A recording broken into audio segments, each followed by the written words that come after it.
Jean Luiz Oreiro, professor associado do Departamento de Economia da Universidade de Brasília, professor do Programa de Integração Econômica da Universidade do País de Basco, Bilbao, Espanha, pesquisador nível 1 do Conselho Nacional CNPq e líder do grupo Macroeconomia Estruturalista do Desenvolvimento. Professor Oreiro, com a palavra, por gentileza.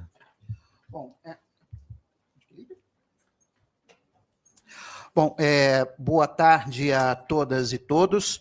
Em primeiro lugar, eu quero agradecer ao gentil convite de estar neste evento aqui da Semana Universitária de Brasília, um evento sobre a reindustrialização solidária e a nova indústria Brasil, que eu acho que é bastante relevante para a gente pensar o futuro deste país. Né? Eu vou falar sobre... Meu tema é desindustrialização prematura, causas, consequências e agenda de política macroeconômica. Mas antes de entrar no meu tema, eu quero contextualizar um pouco a minha trajetória nesse tema da questão da desindustrialização. Entre 2003 e 2007, eu fui professor da Universidade Federal do Paraná, né, lá em Curitiba. Né, e eu assessorei, na época, o presidente da Federação das Indústrias do Estado do Paraná, o Rodrigo Rocha Loures, pai, que fique bem claro, tá? Não filho, tá? Pai. Okay? E, na época, o Rodrigo Rocha Loures era uma das poucas lideranças industriais que, primeiro, tinha indústria, porque a maior parte dos presidentes de federação da indústria não são industriais, eles são burocratas da indústria, tá? Que vivem, né, às custas, né, do aparato das federações, mas não são industriais, né? E ele era uma pessoa com a boa cabeça, ou seja, aberto às ideias desenvolvimentistas, keynesianas, que era claramente contrário ao que era, na época, a visão do ministro da Fazenda, o Antônio Palocci, né, e o presidente do Banco Central, o Henrique Meirelles. Né? E então ele me convidou para escrever um artigo com ele, né, e também um outro economista, o Carlos Arthur Kruger Passos, que teve o seguinte título: Desindustrialização, a crônica da servidão consentida. Eu acho que foi o primeiro texto, né, no Brasil, escrito no Brasil, isso eu estou falando em 2006, né, alertando de que o país estava num processo de desindustrialização, que isso iria levar a uma redução do potencial do nosso crescimento, com consequências muito ruins para o futuro da economia brasileira. Bom, na época, né, esse tema da desindustrialização era muito controverso. Né? Na verdade, foi o economista Gabriel Palma, economista chileno, que num seminário na Fiesp, ele falou que o Brasil estava passando por um processo de desindustrialização prematura, isso em 2005, um ano antes do meu texto com o presidente da FIEP, né? E houve os economistas, principalmente do mercado financeiro, foram contrários, sendo que não tinha nada de desindustrialização, etc., etc. Esse debate meio que foi se estendendo até 2010, 2011, mas a partir daí todo mundo percebeu que realmente a economia brasileira estava se desindustrializando. Bom, então, assim, eu tive uma vitória de pirro, no sentido de que eu participei foi uma das pessoas que disse que a economia estava se desindustrializando, como estava, de fato. Né? Ganhamos o debate, mas eu preferia ter perdido, né? De que a economia brasileira, na verdade, não estava se desindustrializando. Saiu a minha... Isso. Bom, então, a minha apresentação vai estar baseada em 2 livros meus, né? Um mais recente, que eu escrevi em coautoria com Luiz Fernando de Paula, foi publicado em 2021, Macroeconomia da Estagnação Brasileira, né? Um prefácio do ex-ministro Luiz Carlos Bresser Pereira, e o segundo, que esse é um pouquinho mais antigo, que eu tenho aqui, tá? O Macroeconomia do Desenvolvimento, tem um último exemplar, se alguém quiser adquirir, tá? Prometo que o meu autógrafo é de graça. Tá? Mas Macroeconomia do Desenvolvimento, uma perspectiva keynesiana. Pode passar, por favor. Bom, eu vou abordar aqui na minha fala os seguintes pontos. Quer dizer, o primeiro ponto que eu quero chamar a atenção é que o Brasil passou por um dos mais intensos processos de desindustrialização no mundo nos últimos 40 anos. Tá? Segundo ponto, que, ao contrário, né, do que dito por vários economistas, principalmente ligados ao mercado financeiro, que eles, enfim, lógico que eles não podem mais negar a evidência, a economia brasileira se desindustrializou, mas eles dizem, olha, a desindustrialização é um fenômeno natural. Bom, a nossa desindustrialização não é nada, não tem nada de natural. Não tem nada a ver com o processo que ocorreu nos países de renda alta, como Estados Unidos, Inglaterra, Alemanha, Itália, mas ela é prematura.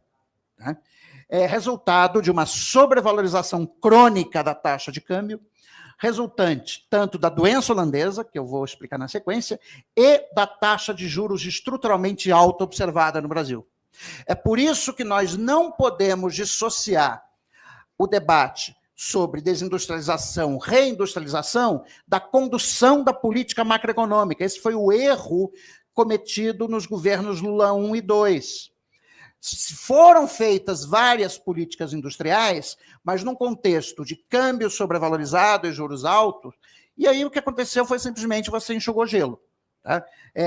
Essas políticas acabaram não tendo eficácia no sentido de impedir o processo de desindustrialização. Bom, essa sobrevalorização do câmbio foi seguida por um déficit comercial crescente da indústria de transformação, reprimarização da pauta de exportações e déficit persistente na conta de transações correntes do balanço de pagamento, o que expõe o país a crises cambiais recorrentes, coisa que nós observamos nos últimos dias. Né? No Brasil, o sistema tributário amplifica os efeitos da doença holandesa, pois a carga de impostos indiretos que incide sobre a indústria, aqui eu estou falando sobre impostos indiretos, não sobre os impostos diretos. Impostos diretos é importante para a gente resolver o problema da desigualdade, mas a distribuição da carga de impostos indiretos é muito ruim, porque cria um sistema que é basicamente anti-indústria. Né? A reforma tributária, como foi aprovada na Emenda Constitucional 132, de 20 de dezembro de 2023, pode atuar como uma desvalorização interna da taxa de câmbio, reduzindo os preços dos bens manufaturados relativamente aos preços dos bens primários exportados, neutralizando, assim, a doença holandesa. Né? Outro obstáculo à obtenção de uma taxa de câmbio competitiva no Brasil é o patamar estruturalmente alto da taxa de juros, né? Que não é só desse governo, não é, isso é importante deixar claro. Que o Roberto Campos Neto não é exatamente a pessoa que eu gostaria que estivesse na presidência do Banco Central, isso está claro. Tá? Mas ele não criou o problema. Né? Quer dizer, o problema dos juros altos no Brasil vem desde o Plano Real. Tá? E isso tem uma razão de ser, que eu vou apresentar aqui ao longo da minha fala, que é necessária a adoção de uma reforma monetária com a desindexação geral e restrita da economia brasileira, resgatando, assim, o papel de unidade de conta da moeda corrente, ou seja, trata-se de completar a estabilização inacabada do Plano Real. Próximo, por favor. Bom, aqui nós vemos um panorama da indústria no Brasil com respeito ao resto do mundo. Isso aí, a fonte é ONU Unido e IBGE. Né? Em azul mais escuro, nós temos a participação da indústria de transformação do PIB no Brasil, a preços constantes de 2015, e no mundo. Bom, como vocês podem ver claramente por essas figuras, o mundo não está se desindustrializando. Pelo contrário, a partir do ano 2000, a participação da indústria de transformação do PIB no mundo, no PIB do mundo, aumentou. Isso é basicamente China e outros países do leste asiático. Enquanto que a nossa participação da indústria de transformação, que era muito acima da média mundial, ela veio caindo e hoje se encontra bem abaixo da média mundial. Ou seja, nós temos aqui uma especificidade brasileira. Próximo slide, por favor. Bom, essa tabela faz uma comparação da participação da indústria de transformação no PIB em países selecionados entre 1991 e 2019.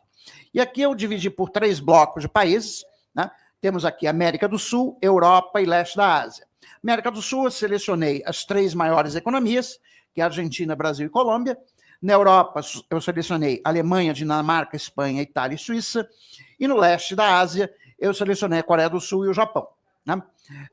A gente observa o seguinte: bom, todos esses blocos de países tiveram uma perda de participação da indústria de transformação no PIB. No entanto, na América do Sul, foi que a queda da participação da indústria de transformação do PIB foi mais alta, particularmente no Brasil. No Brasil, nós tivemos uma queda de 11,5 pontos percentuais da participação da indústria de transformação no PIB. Observem que no leste da Ásia, essas duas economias foi bem menor. No caso da Coreia do Sul, praticamente não houve desindustrialização, tá? No Japão houve, o Japão está há 30 anos estagnado, inclusive hoje a renda per capita da Coreia do Sul é maior do que a renda per capita do Japão, tá? Hoje o Japão é apenas um país de renda média alta, enquanto que a Coreia do Sul é um país de renda alta, tá? E na Europa nós tivemos experiências mistas. A gente teve países como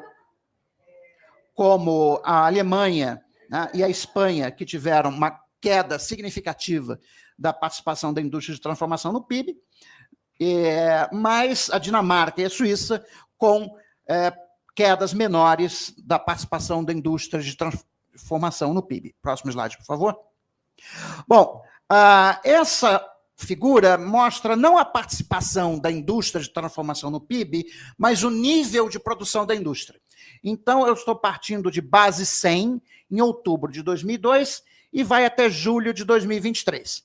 Então, o que a gente pode observar é que, mais ou menos até 2011, a produção da indústria de transformação no Brasil crescia mais ou menos em linha com o crescimento da produção da indústria de transformação no mundo. A partir de 2011, início de 2012, começa a abrir uma boca de jacaré. Ou seja, a produção da indústria de transformação no mundo continua crescendo, né? Mas a produção física, atenção, produção física da indústria de transformação no Brasil, ela apresenta um declínio, mais ou menos até as vésperas da crise da Covid-19, quando então ela tem uma queda muito forte devido à Covid. Isso aconteceu no Brasil, mas também aconteceu no mundo. Nós nos recuperamos muito rapidamente, mas observem, passados os efeitos da Covid, a produção física da indústria de transformação continua estagnada. E vejam, a produção física da indústria de transformação, ela está, em meados de 2023, praticamente no mesmo nível que ela se encontrava em outubro de 2002. 20 anos de estagnação. Por que vocês acham que o Brasil não cresce? Por que vocês acham que tem Bolsonaro? É isso. É reflexo disso aqui. Tudo que a gente está vivendo hoje é reflexo disso. O Brasil, que era um país relativamente moderno, do ponto de vista da sua estrutura produtiva, está se tornando cada vez mais rudimentar. Ok? Próximo slide, por favor. Bom, esse gráfico mostra o nível de atividade econômica. Tá? Eu coloquei primeiro trimestre de 2011, base 100. Aí observem que o nível de atividade econômica, aqui é o PIB, tá? Só que eu estou colocando em número índice. Tá? Ele cresce mais ou menos uns 7% até o primeiro trimestre de 2014, quando se inicia a grande recessão da economia brasileira. E o que é que acontece? A economia brasileira só vai recuperar o nível de PIB do primeiro trimestre de 2014 no primeiro trimestre de 2022, ou seja, 8 anos depois. Foram 8 anos de estagnação. Teve a crise da Covid, esse vezão aí foi a queda, né, de PIB devido à Covid. Observem que o Brasil conseguiu se recuperar bem, tá? Isso graças ao programa de auxílio emergencial, né? Mas, observem, e aí, passada a crise da Covid, aparentemente, a economia voltou a crescer e nós estamos hoje com um nível de PIB maior do que nós tínhamos no primeiro trimestre de 2014, mas foram 8 anos. 8 anos sem crescer. Próximo slide. Bom, então vamos entrar agora aqui numa discussão um pouco conceitual.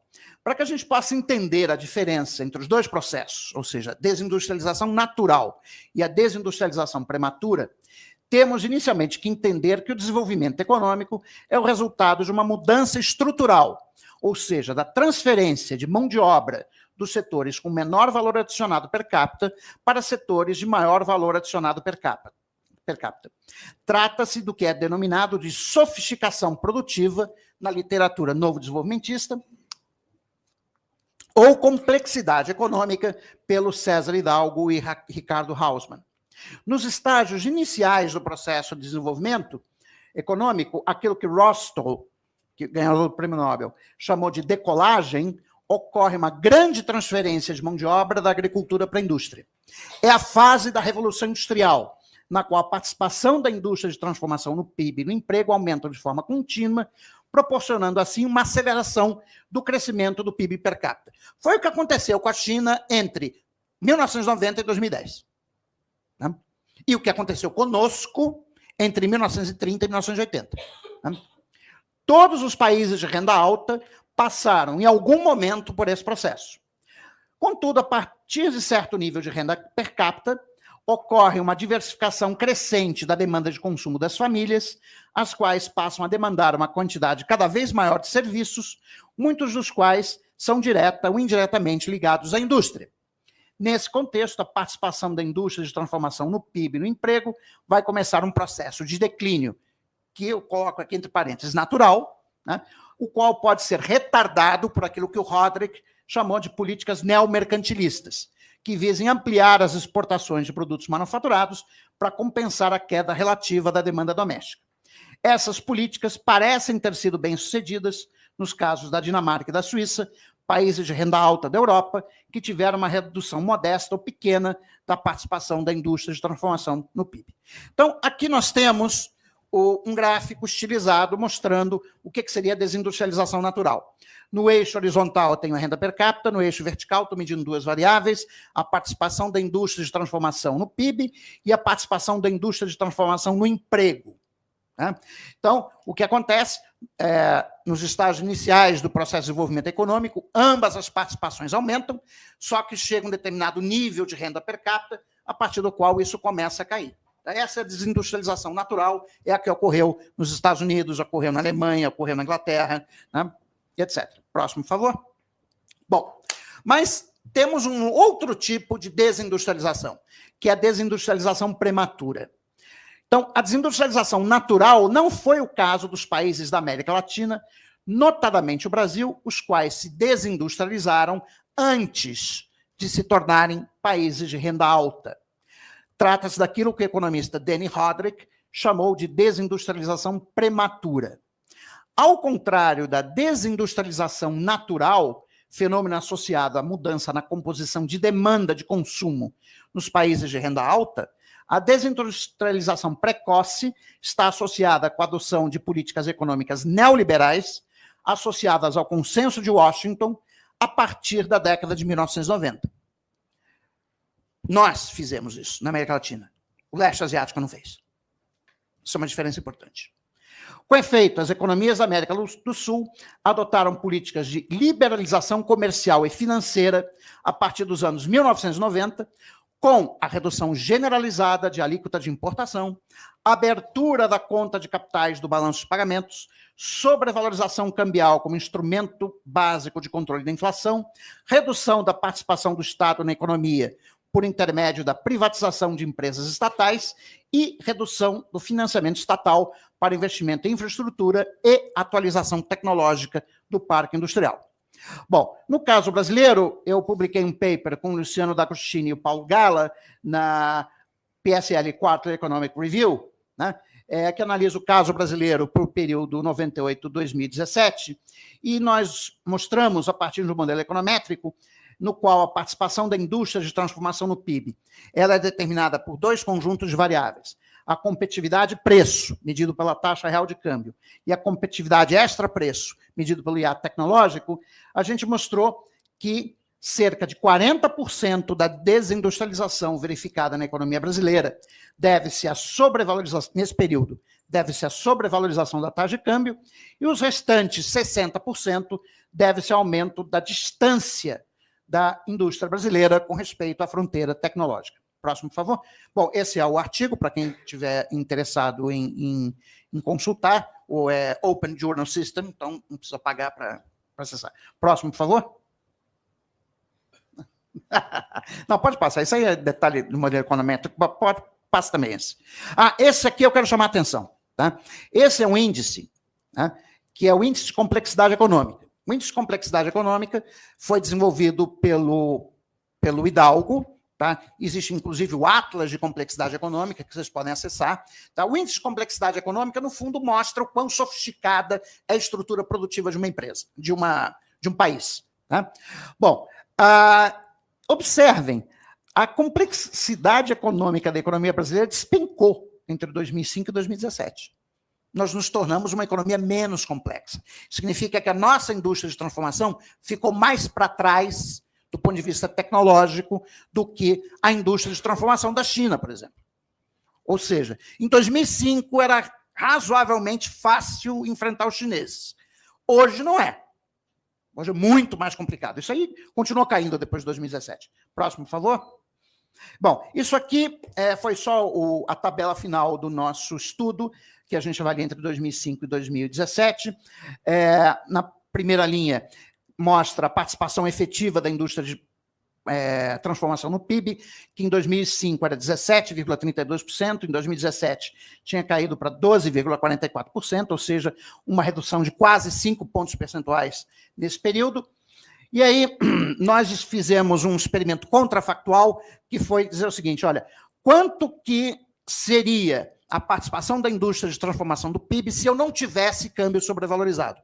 Bom, se eu não tivesse câmbio sobrevalorizado, a indústria teria caído, no nosso exercício, para 14,34% do PIB, ou seja, haveria uma redução de 3 pontos percentuais da indústria de transformação no PIB.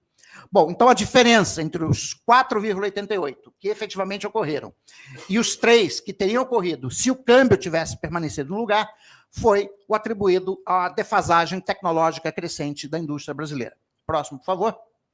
Bom, então temos que entender, bom, acho que já ficou claro, né, que a sobrevalorização cambial tem muito a ver com a desindustrialização.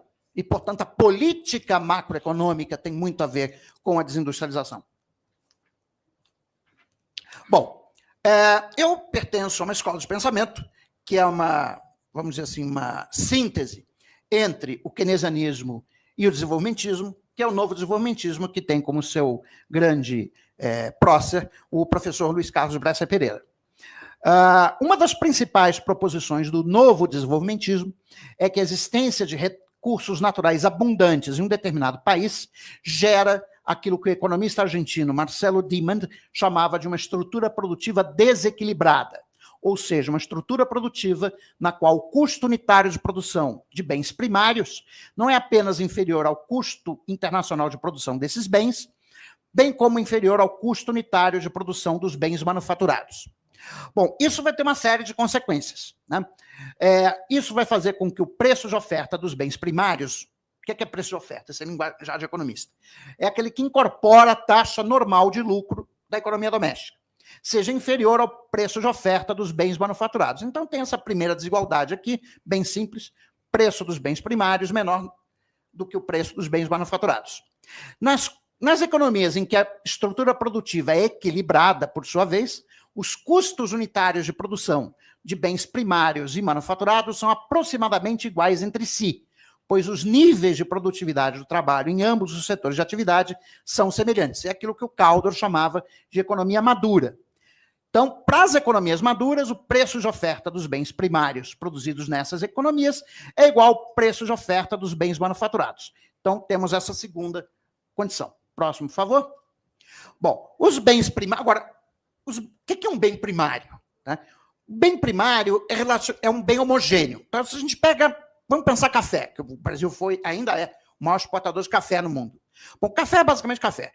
Tá? Tem algumas diferenças de região, de safra, não sei o quê, mas é um produto homogêneo cujo preço é determinado no mercado internacional. Né? Então, para esse tipo de bens, que são bens homogêneos, vale a chamada lei do preço único. Significa o seguinte: 1 quilo de café tem que custar o mesmo, abstraindo o custo de transporte, tem que custar o mesmo no Brasil, na Colômbia ou na França. Essa é a ideia, ajustado pela taxa de câmbio. Ok? Bom, então temos a nossa condição 3 aqui. O preço dos bens primários produzidos no Brasil tem que ser igual ao preço dos bens primários produzidos no resto do mundo, multiplicado pela taxa de câmbio. Essa é a lei do preço único. Então, juntando essas três relações, né, a gente vai concluir, tá? Não é difícil concluir, que, dada a estrutura produtiva desequilibrada que existe em países como o Brasil, o preço dos bens manufaturados produzidos no Brasil vai ser mais elevado do que o preço dos bens manufaturados produzidos no resto do mundo, avaliado a taxa de câmbio vigente.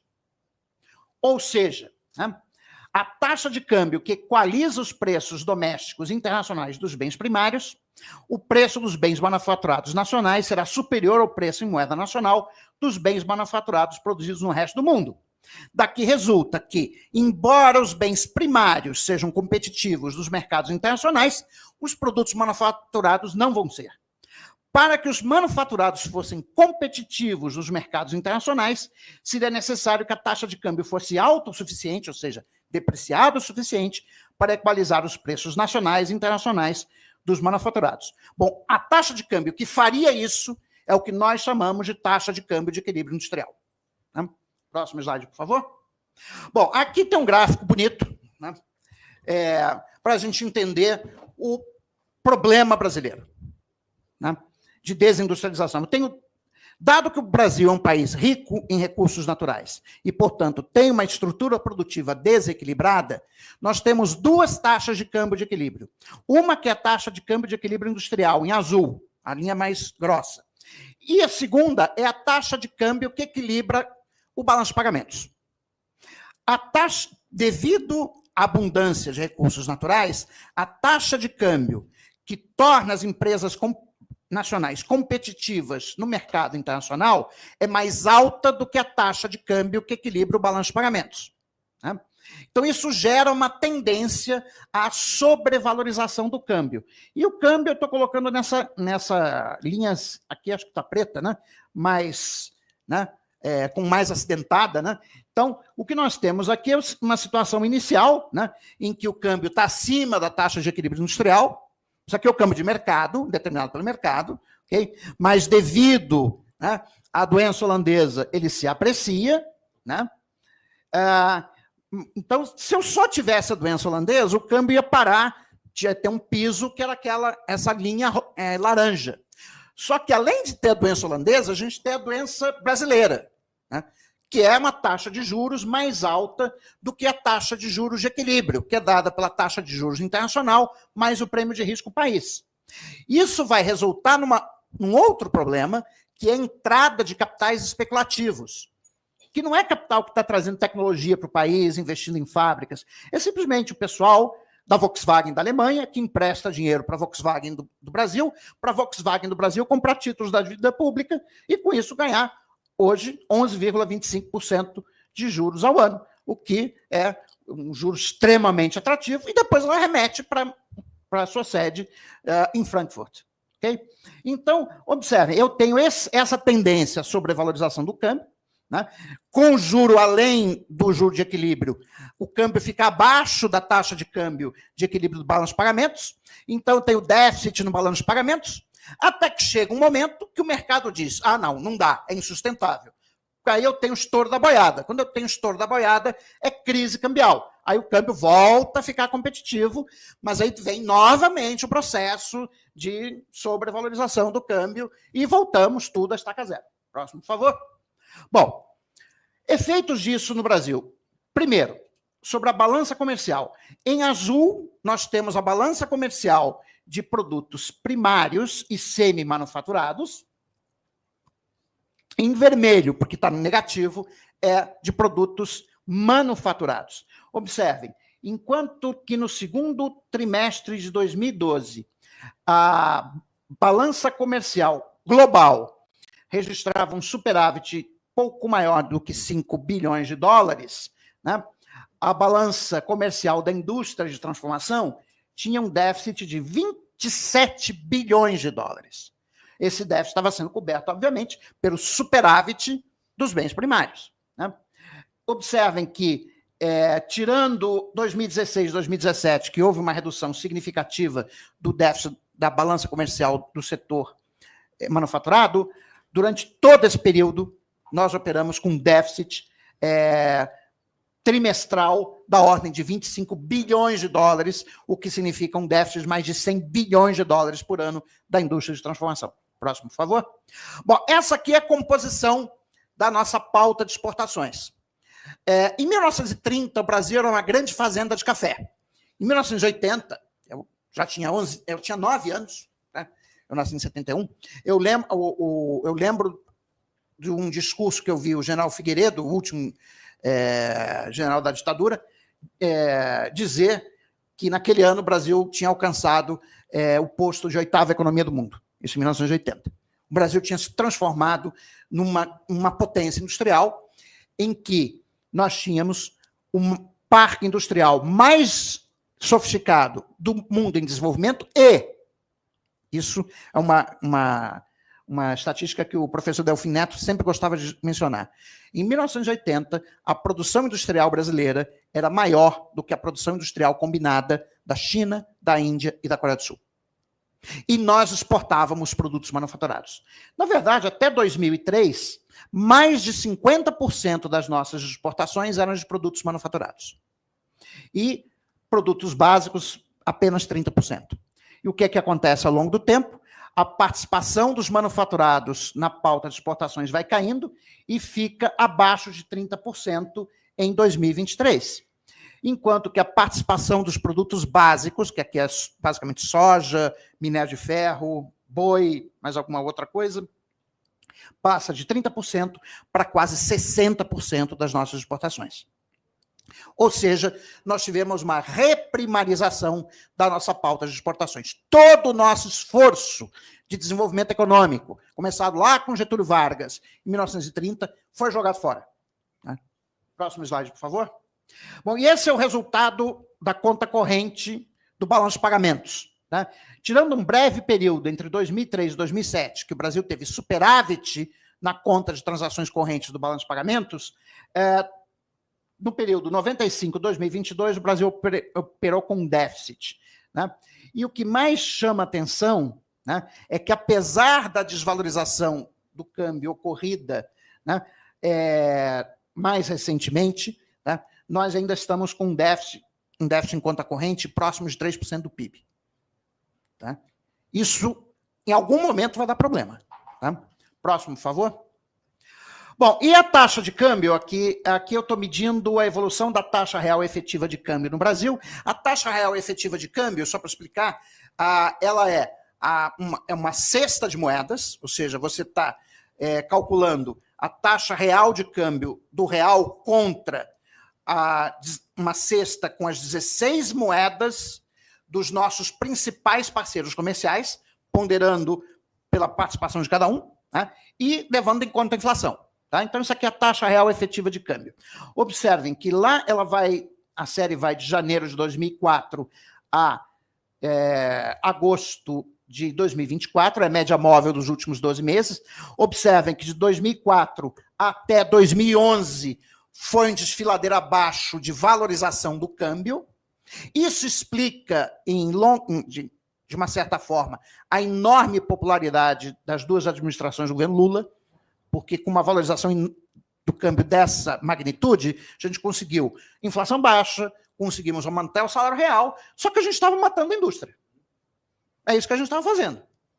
Né? A gente estava matando a indústria, embora, do ponto de vista, né, da popularidade do presidente, estava aparentemente tudo bem, porque a inflação estava baixa, né, o poder aquisitivo dos brasileiros estava elevado, por conta do câmbio sobrevalorizado, só que o câmbio sobrevalorizado não dura para sempre. E o que aconteceu foi que estourou no colo da dona Dilma, né, com o fim do boom de commodities. Aí, quando teve o fim do boom de commodities em 2011, 2012, a taxa de câmbio voltou a se desvalorizar. Bom, aí o resultado vocês já sabem. Teve o impeachment da Dilma, né? Teve o governo Temer, teve o governo Bolsonaro. Né? E, mais recentemente, a taxa de câmbio voltou a se valorizar, o que é um sinal ruim, porque, como nós já vimos, a nossa indústria sofreu muito e, no curto prazo, o que você pode fazer é, pelo menos, garantir um câmbio competitivo e estável. Quer dizer, isso também é importante, a estabilidade da taxa de câmbio. Próximo, por favor. Bom, sim, só volta um. Né? Bom, como eu falei para vocês, o sistema tributário brasileiro ele torna a doença holandesa ainda pior. Né? Pode botar direto nesse gráfico. Aqui, esse gráfico, ele mostra no eixo horizontal a participação de cada setor no PIB e no eixo vertical quanto que cada setor contribui para a arrecadação de impostos indiretos. Tá? Essa linha em azul seria a situação de equidade horizontal. O que seria equidade horizontal?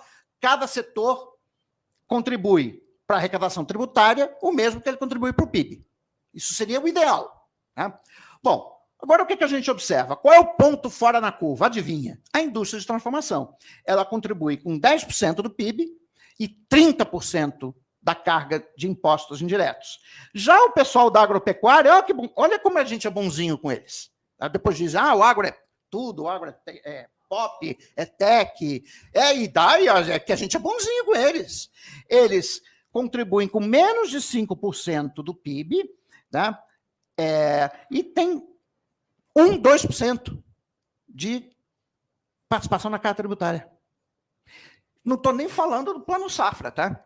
Eles estavam discutindo antes aqui a questão de juros subsidiado. A gente se esquece que o Plano Safra é subsídio. E muito subsídio. Tá? Então, olha só. O Brasil é um país rico em recursos naturais, ou seja, terra e sol abundantes. Nós damos para o agronegócio crédito subsidiado e cobramos pouco imposto deles. Que maravilha! Aí é claro que é um sucesso, mas é evidente que vai ser um sucesso. Eu quero ver um industrial de sucesso, e a gente ainda tem. A gente tem a Embraer, tá? E a gente tem a UEG, lá no Rio Grande do Sul, que produz e exporta bens de capital. A gente ainda consegue ter. Tá? Mas esse gráfico, para mim, mostra claramente como que o nosso sistema tributário contribui para a nossa desindustrialização. Próximo, por favor. Bom, só um exemplo. Tributo sobre automóveis, 2020, dados da Anfávia. Brasil, os impostos são 30,4%, enquanto que na Itália, Espanha, Reino Unido, França, Alemanha, está em torno de 17%. Né? Estados Unidos, menos de 7%. Próximo, por favor. Bom, agora temos que falar sobre juros. E eu não quero falar só sobre o Roberto Campos Neto. Tá? Podemos falar dele também, mas isso é um problema longo. Então, essa lâmina mostra para a gente 3 variáveis, ou 3 séries. Em azul, a taxa de inflação. Em laranja, a taxa nominal Selic. E em cinza, a taxa real Selic, que é a taxa nominal descontada da taxa de inflação. Bom, o que a gente pode perceber? Né? Que lá no início do primeiro mandato do presidente Fernando Henrique Cardoso, a Selic real estava em torno de 15%. Real, tá? Real. Se você botar a inflação, era 20 e poucos por cento. Né? Com a mudança do regime cambial em 99, ela cai de 15%, fica mais ou menos em torno de 10% em termos reais. Tá? Já descontada a inflação.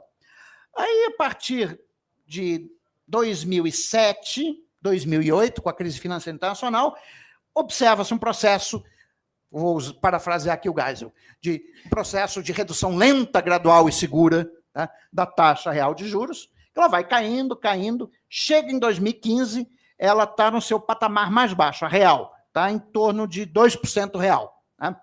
Aí, 2% real, o pessoal da Faria Lima não gostou muito, o que certamente contribuiu para o impeachment da presidente Dilma. Aí, logo, a taxa real de juros volta para um patamar superior a 5%, né? E aí, por volta de 2018, ela inicia um processo de queda, porque a economia brasileira estava crescendo muito pouco, lembrando, tá? Quer dizer, todas aquelas promessas da ponte para o futuro, de que com as reformas, que não sei o quê, que a economia brasileira ia voltar a crescer, nada disso aconteceu. Né? Então, o Banco Central não teve jeito, ele teve que reduzir os juros para poder minimamente estimular a economia. Então, a taxa de juros veio caindo e teve a crise da Covid-19, que aí o Banco Central fez o que tinha que fazer. Né? Isso aí a gente não pode criticar o Roberto Campos Neto, aliás, diga-se de passagem, o pessoal da Faria Lima critica ele por ter reduzido a Selic até 2%. Tá? Então, eu acho que aí ele fez o correto, mas, passada a Covid, já os juros começaram a subir de novo. Com esse aumento feito ontem, que foi para 11,25%, como você tem, talvez a inflação do ano que vem seja de 4%, então você tem aí um juro real de 7%. Né? Próximo, por favor. Bom, se a gente pegar a média do período 99 e 2022, a taxa média de inflação foi de 6,43% e a taxa real de juros foi de 5,91%. Atenção, isso aqui é juro de investimento livre de risco. É botar o dinheiro no fundo de renda fixa e não fazer nada. 6% na média do período 99 e 2022, que é 23 anos. 23 anos de uma taxa real de juros média de quase 6% ao ano. Tá? Próximo slide, por favor. Bom, como é que a gente calcula qual deveria ser a taxa de juros de equilíbrio ou de referência para a economia brasileira? A taxa de juros internacional, aí nesse meu livro, Macroeconomia da Estagnação, a gente está analisando o período 2003, 2016. Nós pegamos a taxa real de juros das Treasury Notes, que são os títulos da dívida pública americana de 5 anos, que nesse período a média foi de 0,45% ao ano. Somamos o prêmio de risco Brasil, medido pelo EMBI Plus do JP Morgan, que na média do período foi 323 pontos base, e aí a gente chega a uma taxa de juros de equilíbrio de 3,68% ao ano. Nesse período, a taxa Selic real, ou seja, descontada a inflação, foi de 6,25% ao ano. Portanto, nós temos um diferencial, ou seja, uma taxa de juros sistematicamente, e eu repito, sistematicamente, acima do nível de equilíbrio de 2,57 pontos percentuais. Próximo slide, por favor. Bom, pontos para o debate. Estou quase terminando aqui a minha apresentação. A inflação no Brasil, ela se mostra resistente à queda. Um juro real de curto prazo muito elevado é necessário para obter uma inflação média de 6% no longo prazo. Bom, dado o histórico do regime de metas de inflação no Brasil, uma meta de inflação de 3% para o ano de 2024 é claramente uma ponte longe demais. E aqui eu queria que a gente refletisse nisso. O Conselho Monetário Nacional, já na gestão do Lula, continuou o processo de redução da meta de inflação. Ela era 3,25% em 2023, para esse ano é de 3%. Alguém consegue me explicar, porque eu não entendo a lógica, a lógica de você ter uma meta de inflação de 3%, quando a tua inflação média de longo prazo é o dobro? Ou o quê? É simplesmente botar é a ideia que a gente tem no Brasil, que você põe na lei e aí passa a valer. É isso? Porque eu não consigo entender. Eu tenho um regime de metas de inflação desde 1999. De 1999 até hoje, a inflação média é 6%. E você tem uma inflação, meta de inflação 3%. Como é que você vai atingir isso? Em um ano? Não faz sentido. Né? Bom, tem outro problema. Quer dizer, mas a questão é, por que a nossa inflação é alta? Na comparação, por exemplo, com o Peru e com o Chile. O Peru tem inflação de 3% ao ano, em média. Né? O Chile também. Por que nós temos 6% e eles têm 3%? Né? Bom, minha resposta. O Brasil é diabético. Bom, a diabetes o que é? Resistência à insulina, não é isso? A diabetes tipo 2. A tipo 1 é falta de insulina. Diabetes tipo 2 é resistência à insulina. Pois bem, o Brasil tem resistência a juros. Significa que, para botar a inflação na meta, eu tenho que bombar muito o juro. Eu tenho que botar os juros mais altos do que o necessário, que é o que acontece com o paciente diabético. Né? Então, uma causa possível desse problema é a permanência dos mecanismos de indexação de preços e salários na economia brasileira depois do Plano Real, que é a chamada estabilização inacabada do Plano Real. Né? E nós temos indexação em várias coisas. Vou dar um exemplo. Os contratos de aluguel são indexados pelo IGPM. O IGPM, ele capta a variação da taxa de câmbio.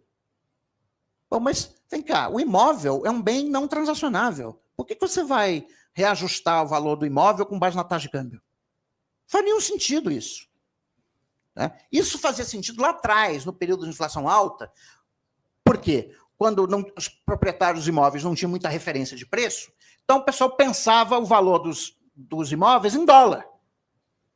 Então, fizemos a estabilização em 94, continuamos com a mesma lógica dolarizada, que já deveria ter acabado há muito tempo.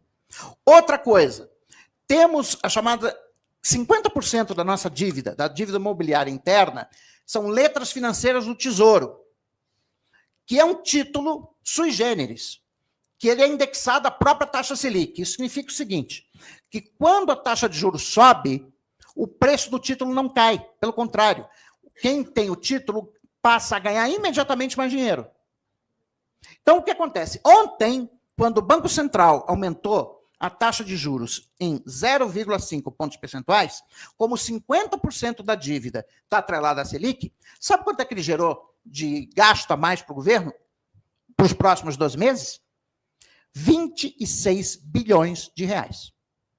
Aí parece, assim, é ridículo ter uma reunião, como nós vimos aqui, os meus colegas anteriores falando que tinham que ir correndo lá para a esplanada para tentar salvar o BPC de alguns cortes. Vai economizar o quê? 5 bilhões de reais, 6 bilhões de reais? Sério? Quando ontem o Banco Central autorizou 26 bilhões a mais de gasto em 12 meses, você vai economizar essa merreca, ainda mais em cima de um monte de gente, tá? Porque quem vai ganhar esses 26 bilhões de reais? Bom, eu vou ganhar, tá? Eu já confesso, tá? Porque eu sou rentista, confesso. Tá? Eu tenho as minhas aplicações financeiras, elas vão render mais. Ok. Mas são 100 mil pessoas no Brasil. Não é mais do que isso. Tá? Enfim, realmente não faz muito sentido. Bom, por outro lado, quando a gente olha a decomposição da inflação brasileira no período mais recente, 2020 e 2024, ela foi puxada pela inflação dos preços livres comercializáveis, né? Porque a inflação brasileira, medida pelo IPCA, pode ser dividida em duas categorias. Tá? Existem os preços livres e os preços administrados. Os preços livres, o próprio nome já diz, são aqueles preços que o mercado determina. Né? E os preços monitorados são aqueles que o governo tem que autorizar a mudança. Então, por exemplo, preço dos combustíveis, preço da eletricidade, isso é monitorado. Tá? E os preços livres é o mercado que determina. Dentro dos preços livres, eu tenho dois subgrupos. Tem os preços livres dos bens comercializáveis, que são os bens que podem ser exportados e importados, e tem os bens não comercializáveis, que é basicamente o setor de serviços. Ok? Bom, quando a gente, então, olha para a composição da inflação brasileira, a aceleração recente, ela foi puxada pela inflação dos preços livres comercializáveis, que é muito impactada pelo câmbio e pelos preços internacionais dos insumos importados, e os preços monitorados, que obviamente depende muito da regra de reajuste de preços da Petrobras. A aceleração recente da inflação no Brasil é resultado de dois choques de oferta sequenciais. Primeiro, a desorganização das cadeias mundiais de suprimento devido à pandemia da Covid-19 e a alta dos preços de energia e alimentos devido à guerra da Ucrânia. Próximo slide, por favor. Bom, isso está num gráfico exatamente o que eu acabei de mencionar para vocês. O azul mais escuro é o IPCA mensal, em laranja é o IPCA de livres comercializáveis, em verde IPCA livres não comercializáveis e em azul monitorados. Né? Vocês devem estar curiosos, né, com esse Vzão aqui, né? Vzão aqui para baixo, né? Só vou dizer o mês para vocês e vocês me dizem o nome do santo. Entre junho de 2022 e setembro de 2022. Coincidiu com a eleição, né? Engraçado, né? Esse comportamento, né? Bolsonaro deu sorte, né? Deu muita sorte. É um cara sortudo. Ainda bem que não teve sorte no dia da eleição. Bom, mas, enfim, fiz esse comentário, já dá para perceber que isso aqui, obviamente, foi fabricado. Tá? Obviamente foi fabricado, não é o comportamento. Quer dizer, observe, foi uma queda maior do que durante a pandemia. Foi uma queda maior do que durante a pandemia. Isto aqui foi feito pelo senhor Jair Messias Bolsonaro. Depois o populista é o Lula. Né? Pois é. Não vamos falar de assombração, não, porque... Próximo. Bom, o que o Brasil precisa para se reindustrializar? Duas coisas. Primeiro, a reindustrialização da economia com foco na mudança climática. Isso vai requerer, primeiro, regulamentar a reforma tributária. Ela foi aprovada no ano passado, mas não está regulamentada. Ou seja, o Haddad, ao invés de ficar perdendo tempo para querer tirar dinheiro do Bolsa Família, já tinha que ter regulamentado essa reforma tributária há muito tempo. Tá? Essa, sim, vai ser importante para a indústria e para o crescimento brasileiro. Aumento do investimento público em infraestrutura. Cortar investimento para fazer ajuste fiscal é tiro no pé. Tá? Manutenção de uma taxa de câmbio competitiva, estável e sustentável no médio e longo prazo. Bom, isso requer neutralização da doença holandesa. Como é que a gente faz isso? O imposto de exportação de commodities. Mas isso não vai passar no Brasil. Passou em Goiás, com Ronaldo Caiado. Ele colocou, não foi bem imposto de exportação, mas ele botou imposto sobre a produção de soja, com receita vinculada para obras de infraestrutura no Estado. Ele fez, Ronaldo Caiado, tá? Que é da direita. Tá? Mas ele, enfim, é médico, ele tem os 2 neurônios, se comunicam, enfim. Né? Segundo ponto, redução sustentável da taxa de juros e da taxa de inflação. Para isso é necessária uma reforma monetária, ou seja, desindexação generalizada da economia brasileira. Além disso, eu preciso mudar o arcabouço institucional do regime de metas de inflação. Gente, não é mudar diretor, achar que fulano, se for fulano, se for cicrano, que vai ser diferente. Não vai ser diferente. Você tem que mudar as instituições. As pessoas, pode ter um ou outro, mas se não mudar as instituições, não vai mudar a política. Né? E significa que temos que ter uma meta de inflação entre 4% a 5% no médio e longo prazo. Nós já vimos que a inflação média brasileira é de 6%, desde a implantação do regime de metas de inflação. Não podemos ser mais realistas que o rei. Tá? Além disso, uma mudança, essa é importante, da sistemática de apuração das expectativas de inflação do mercado. O raio do Boletim Focus. Sim. E, assim, veja, Boletim Focus é o que são as previsões de 170 instituições financeiras sobre diversas variáveis. Inflação, juros, câmbio, crescimento, etc, etc. Bom, o Banco Central, ele não divulga as previsões de cada instituição detalhadamente. Só diz quem participou e divulga só quem são os top 5, os que mais acertam. Tá? Mas qual é o incentivo que essas instituições financeiras têm para fazer boas previsões?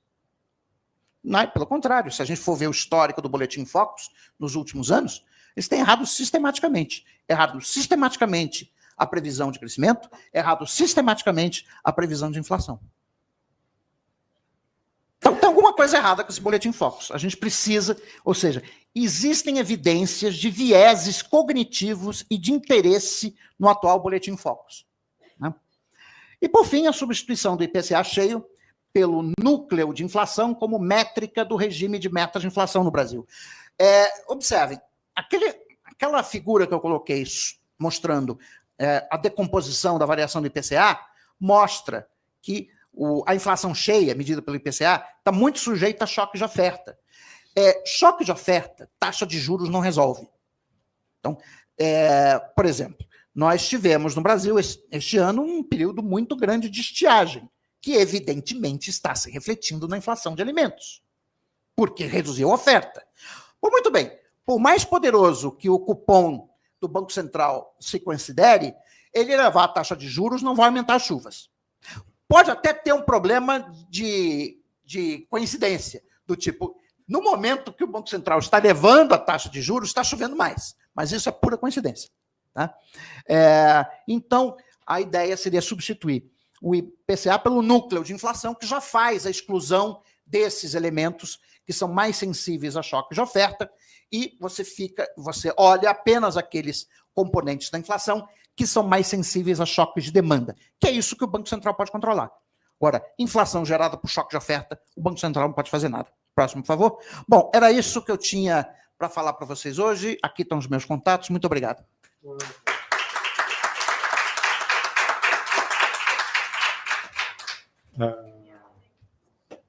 Professor Aurélio, muitíssimo obrigado.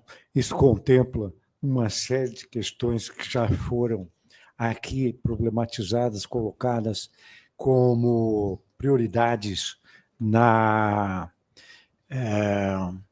política industrial brasileira e das perspectivas de uma integração com a reindustrialização solidária, que, em linhas gerais, você deve ter entendido qual é a nossa proposta fazendo essa discussão, não é? Então, eu vou abrir para os colegas se manifestarem, mas eu quero, antes, fazer uma provocação. Ora, a doença de diabetes tipo 2, ele mata a parte da sociedade brasileira que ganha até 2 salários mínimos. De acordo? De acordo. Então, todo mundo que está no CAD único está sujeito a diabetes tipo 2, correto? E que tal essa tal de Bolsa Família, não é? Pode ser considerada uma moeda que venha a ser separada dos critérios de avaliação do boletim Focus? Ou seja, que tal criarmos um Focus BF? Professor Aurélio, antes do senhor responder à provocação, só para aproveitar as pessoas que estão nos acompanhando pela rede e os presentes, os heróis, né, da resistência do nosso evento, eu fui informado pelo pessoal da organização que todas as apresentações, todo mundo que fez a inscrição vai receber por e-mail todas as apresentações. Tem muita gente perguntando pela sua apresentação, então eu estou informando. E a segunda coisa é que todos os que fizeram a inscrição pelo SIGA da universidade vão receber o certificado do minicurso. Só dar essas duas informações antes da sua resposta ao professor Neder. Então, Ricardo, quando eu falei da resistência à insulina, quer dizer, eu estava mais especificamente me referindo à resistência da inflação ao tratamento convencional de taxa de juros, né? Agora, num ponto você tem razão. Como a inflação é mais resistente ao tratamento convencional de taxa de juros, então o Banco Central vai ter que dar uma dosagem maior, significa que toda vez que você precisar reduzir a inflação por intermédio de juros, você vai gerar mais desemprego. Tá? Mais desemprego do que ocorreria se nós não tivéssemos esse problema. Tá? Esse é o ponto. Quer dizer, vou te colocar da seguinte maneira. Tá? Os economistas do mercado financeiro, o próprio Campos Neto, tal, recentemente têm falado muito de desancoragem de expectativas. Porque as expectativas estão desancoradas, que não sei o quê. Quer dizer, o que é a ideia da desancoragem de expectativas? Bom, em teoria, a inflação tem 2 componentes determinantes. São as expectativas de inflação dos agentes e o chamado hiato do produto, ou seja, o quanto que a economia está acima ou abaixo do potencial. Então, se a economia estiver operando mais ou menos no potencial, que parece ser o diagnóstico do mercado financeiro, eu discordo, eu acho que a gente continua abaixo do nosso potencial, mas então a inflação depende das expectativas. Então, eles dizem, olha, se eu fizer uma política agressiva de elevação dos juros, eu consigo botar as expectativas no lugar rapidamente, e com isso eu tenho pouco sofrimento em termos de desemprego. Bom, eu discordo dessa análise, porque no Brasil a inflação, como a gente tem indexação, a inflação depende mais do passado do que do futuro. Ou seja, a inflação esperada, a inflação corrente depende mais da inflação passada do que das expectativas de inflação futura. Então, quando você faz o tratamento tradicional, que é de elevar os juros, no final, ele funciona porque você gera muito desemprego, né? Você aprecia muito o câmbio, que ferra com a indústria, e aí você consegue botar a inflação na meta. Só que o custo disso é muito grande. Tá? Então, é por isso que eu acho que precisa reforma monetária. Agora, não tem nenhum problema com Bolsa Família. Tá? Até porque o Brasil é um país que não terminou a sua transformação estrutural, ou seja, usando no linguajar de desenvolvimento econômico, ele não passou o ponto de Lewis. Eu tenho, pelo menos, 40% da força de trabalho no Brasil que está em trabalho informal e está autoempregada. Tá? São empregos de baixa produtividade, tá? Que as pessoas, em geral, estão neles porque não tem outra opção. Tá? Se você perguntar para elas se elas gostariam de estar com um emprego com carteira assinada, eu garanto que a maioria vai dizer que sim. Tá? Então, o Brasil não passou pela sua transformação estrutural. Um país que não passou pela sua transformação estrutural, não terminou, melhor dizendo, a transformação estrutural, não se transformou numa economia madura, é um país que vai ter uma força de trabalho excedente, né? Que não pode ser empregada no setor moderno da economia. E não tem jeito. Aí você tem que dar alguma subsistência para elas. Tá? E aí tem duas visões sobre esse processo. Tem a visão que é a da renda universal, né? Que inclusive é a proposta do ex-senador Suplicy, mas que, por exemplo, é defendida também em alguns países europeus, ou outra proposta seria o Estado funcionar como garantidor de emprego, o Job Guarantee Program, o programa de garantia de emprego, ou seja, o Estado garantir a todo cidadão de qualquer gênero, né, maior de idade, né, que se ele ou ela não encontrar emprego no mercado formal, então ele pode trabalhar para o governo a uma taxa de salário pré-determinada. Tá? Esse é o programa de garantia de emprego que é defendido pelo senador Bernie Sanders dos Estados Unidos. Isso. Tá? E é mais ou menos o caso alemão, né? Por favor, questões. Renato Dagnino. Eu tenho, na realidade, cinco questões referentes à primeira parte da sua apresentação da desindustrialização. E uma última quinta sobre a... Acho que não está ligado. Agora sim. Então, a gente ouve falar, e isso pode parecer um tanto maquiavélico, que boa parte das considerações que você faz a respeito das políticas econômicas são a aparência do fenômeno, mas não a essência do fenômeno. O que seria, segundo essa visão, a essência do fenômeno? Seria uma classe proprietária que encontra oportunidades de lucratividade, não mais na indústria, e sim no agronegócio, na mineração, no mercado imobiliário, no mercado financeiro, etc. E que as manifestações dessa predisposição, dessa propensão, são justamente as políticas públicas, em grande medida influenciadas pelo comportamento dessa classe proprietária, agora avessa à indústria. Então, eu queria... a primeira questão é justamente ouvir o seu comentário a respeito dessa interpretação. Ou seja, que as políticas públicas, muitas delas você elencou para nós, seriam uma manifestação de uma mudança de percepção da classe proprietária brasileira em relação à lucratividade, à expectativa de lucro associada à atividade industrial vis-à-vis o agronegócio, a especulação, etc., etc. Acho que ficou bem claro. A segunda coisa que eu queria também indagar é a respeito da taxa de lucro e da taxa de juro. Na nossa história, a nossa elite, a conquista desse território, se deu através de uma expectativa e uma concretização de taxa de lucro extremamente elevada. Os conquistadores produziam aqui a um custo muito baixo o que era vendido para os seus parentes que tinham ficado na Europa a preço internacional, com a terra expropriada dos índios, dos indígenas e com mão de obra indígena escrava. De tal forma que a taxa de lucro no Brasil é uma doença, para usar um termo forte, da nossa classe proprietária, que se mantém até hoje.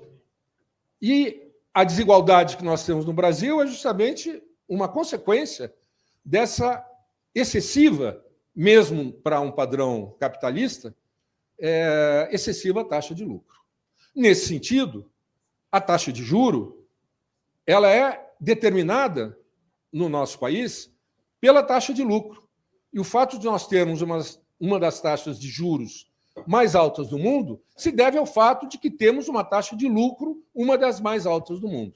Então, essa direção de causalidade do lucro para o juro, ou seja, da taxa de lucro para a taxa de juro, é a segunda questão que eu queria trazer para ouvi-lo. A terceira questão é a respeito da importância do comércio exterior na definição de determinados indicadores que são, por exemplo, o indicador de complexidade econômica. Até que ponto uma economia como a brasileira, que tem um coeficiente de abertura extremamente baixo, quando comparado com os países asiáticos, por exemplo, pode ser descrita através desses indicadores que levam em conta, fundamentalmente, os indicadores de comércio exterior. E são cestas de indicadores que levam a essa ideia de complexidade.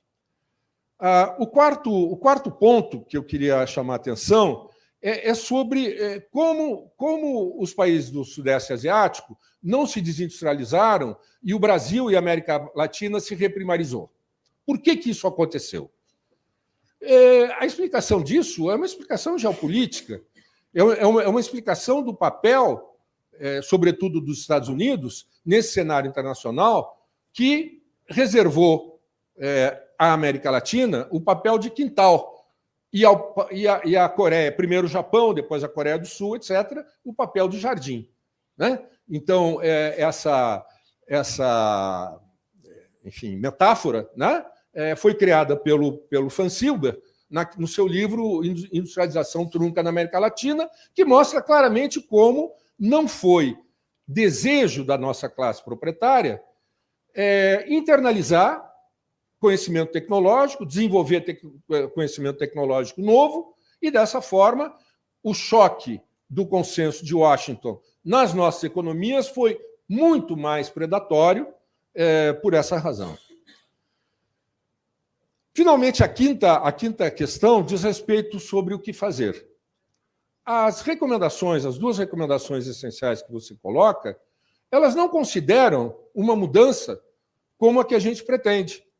Ou seja, não consideram uma inflexão em termos de política pública no sentido de considerar a existência de uma economia solidária, na possibilidade de que essa enorme massa que não consegue chegar no ponto de Lewis ter, sim, um significado em termos de geração de renda e riqueza. Então, finalmente, essa última questão, essa quinta questão, tem mais cara de pergunta, porque é realmente isso que me parece ser o nosso principal problema.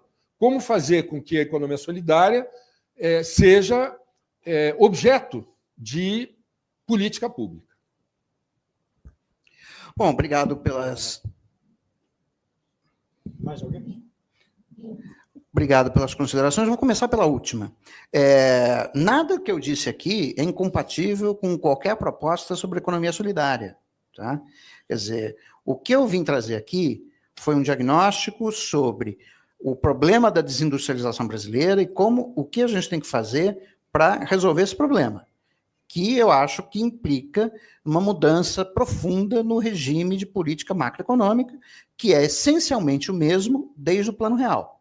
Tá? Então, não tem nenhum problema com a economia solidária, com Bolsa Família, inclusive, tinha acabado de responder a pergunta do Ricardo. Tá? Então, não vejo nenhum... Pelo contrário, eu acho que é a reindustrialização da economia brasileira que vai permitir ganhos significativos de produtividade, que vai dar, então, ao Estado os recursos financeiros necessários para fazer essas políticas que vocês querem fazer. Porque com o que a gente tem hoje, com o Estado brasileiro que a gente tem hoje, nós não temos recursos para isso.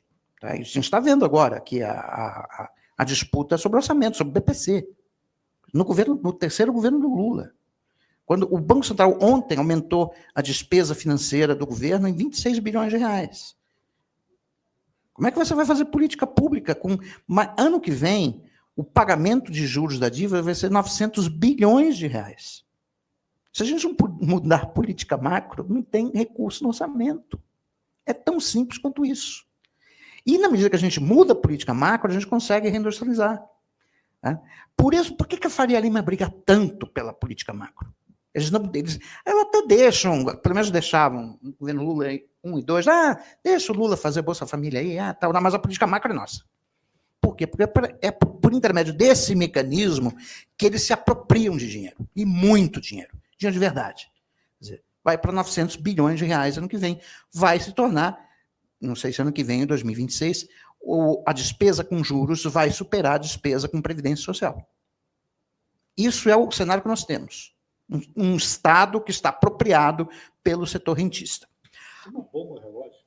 Não, eu acho que já explodiu. Tá? Nem é relógio, já foi. Tá? Bom, quanto à questão da classe dominante, eu discordo da ideia de que a classe dirigente de qualquer país ela seja um bloco uniforme. Quer dizer, senão a gente não entende a Revolução de 30. Na Revolução de 1930, no Brasil, foi uma revolução liderada pelo Getúlio Vargas, mas que, obviamente, havia uma coalizão de classes apoiando o Getúlio. Quer dizer, que coalizão de classes era essa? E aqui eu estou usando o conceito do professor Brescia Pereira no livro dele, Formação Política do Brasil. Né? Era os empresários industriais, eram os sindicatos e era a nascente tecnocracia estatal. Eu acrescentaria uma quarta classe, que às vezes é pouco mencionada, mas são também os estancieiros do Rio Grande do Sul. O Vargas era estancieiro, né? Ele tinha fazenda. Né? No entanto, ele era contra a política do café com leite brasileira. Por quê? Porque os estancieiros do Rio Grande do Sul, seu grande produto era couro, e o couro era usado fundamentalmente como insumo para a produção de sapatos, e isso aí era muito importante no mercado doméstico. Né? Então, esses estancieiros, eles rompem com a elite agrária brasileira, que sempre foi latifundiária, com exportação de café e produtos desse tipo. Né? Então, foi essa coalizão de classes que permitiu ao Brasil fazer o mais bem-sucedido projeto de industrialização do mundo em desenvolvimento até 1980. Fomos extremamente bem-sucedidos. Né? Como eu falei, em 1980, a produção industrial do Brasil era superior à produção industrial da China, da Índia e da Coreia do Sul. Então, a gente foi bem-sucedido. Alguma coisa aconteceu entre os anos 80 e 90 que rompeu com isso. Bom, tivemos a crise da dívida externa, sem dúvida nenhuma, isso foi um problema importante, mas rompeu-se aquela coalizão de classes original. Rompeu-se, primeiro, na ditadura, porque com a ditadura você afasta os sindicatos daquela coalizão de classes que havia sustentado o governo Getúlio Vargas, e não só o governo Getúlio Vargas, o projeto desenvolvimentista. Embora os militares brasileiros daquela época continuassem desenvolvimentistas, né, você alijou os trabalhadores disso. Né? E depois tivemos o Consenso de Washington. O Consenso de Washington, aquilo ali foi uma imposição de verdade do Império dos Estados Unidos sobre os países, principalmente os países da América Latina. Ele não teve essa influência sobre os países da Ásia. Mas por quê? Porque que os Estados Unidos resolveu poupar os países da Ásia? Não. É que o processo de descolonização dos países da Ásia foi feito com guerra. Ao contrário do processo de descolonização, principalmente do Brasil, que foi um acordo do imperador do Brasil com o rei de Portugal. Tivemos algumas batalhas, mas no final o Brasil indenizou Portugal. Os Estados Unidos não indenizou a Inglaterra na independência. Pelo contrário. Tá? A Inglaterra perdeu muito. Não só perdeu as 13 colônias, porque poucas pessoas sabem, mas, na verdade, a Guerra de Independência dos Estados Unidos foi uma guerra mundial da França e da Espanha contra a Inglaterra no território americano. E em outros teatros de operação. A Inglaterra teve que ceder várias coisas. Né? Então, como o processo de descolonização da Ásia é feito, com, perdão a palavra, no pau, né? É natural que os governos desses países, embora fossem, em muitos casos, governos autoritários, eles eram nacionalistas. Eles tinham um projeto de país. Né? E a Coreia do Sul, assim, a Coreia do Sul não tem nada. Ela tem pouco território, está cercada, tem lá a Coreia do Norte, que é inimiga mortal, tem poucos recursos naturais. Então é o seguinte, ou a Coreia do Sul se industrializava, ou ia ficar pobre para sempre. Desaparecia, não tinha o que fazer. Né? Bom, então, eu acho que, assim, não é que a classe dirigente brasileira passou a querer o agronegócio. É que as condições foram mudando, né? Inclusive, é importante chamar a atenção que a própria ditadura teve um papel nesse negócio, na prosperidade do agronegócio, com a Embrapa. Quer dizer, aqui o Centro-Oeste, aqui não crescia nada aqui. O solo não era apropriado à cultura de soja. Professor, se me permite, o PIN também, o Programa de Integração Nacional, buscava levar não só os agricultores do Rio Grande do Sul, mas as cooperativas de Santa Catarina e Paraná, até a Amazônia, para povoar o que eles chamavam de grande vazio. Bem lembrado, Ricardo. Obrigado. Então, assim, não vejo como o resultado porque as elites, então, quiseram isso e forçaram a mudança na política pública. Pelo contrário, foi a mudança da política pública, que foi uma mudança exógena, que começou com Fernando Collor de Mello. Aquela eleição de 89 foi uma eleição muito politizada, em que você tinha 2 projetos de país sendo apresentados ao povo. Ganhou o Collor, contra o meu voto. Eu votei no Lula. Votei no Brizola no primeiro turno, votei no Lula no segundo. Tá? Mas ganhou o Collor. E o Collor, embora tenha sido um desastre do ponto de vista do combate à inflação, ele não conseguiu, né? Mas ele começou a desmontar o Estado desenvolvimentista que o Vargas, o Juscelino e os próprios militares tinham construído ao longo de 50 anos, que não foi uma escolha política. Né? E depois teve o príncipe, né? Fernando Henrique Cardoso, né? Que era defensor da teoria da dependência, tudo bem na versão não marxista, né? Mas que dizia que simplesmente, olha, aqui na América Latina não tem uma burguesia nacional, porque eles nos deram um golpe em 64, então o que a gente tem que fazer é se associar ao império, é a teoria da dependência associada do Fernando Henrique Cardoso e do Faleto. Tá? Isso estava na cabeça do Fernando Henrique. Por isso que eu costumo dizer, quando o Fernando Henrique encontrou o Gustavo Franco, foi amor à primeira vista. Tá? Porque realmente eles se apaixonaram, né?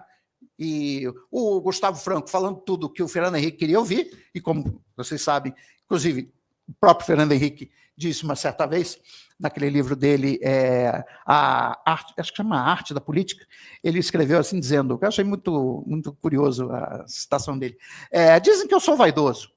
Eu acho que eu sou mais inteligente que vaidoso. Isso é o Fernando Henrique Cardoso. Tá? Então, mas assim, Pena que agora está com Alzheimer, enfim, mas era uma pessoa interessante. Conversei com ele uma vez na minha vida, em 2010. Mas isso foi uma escolha política.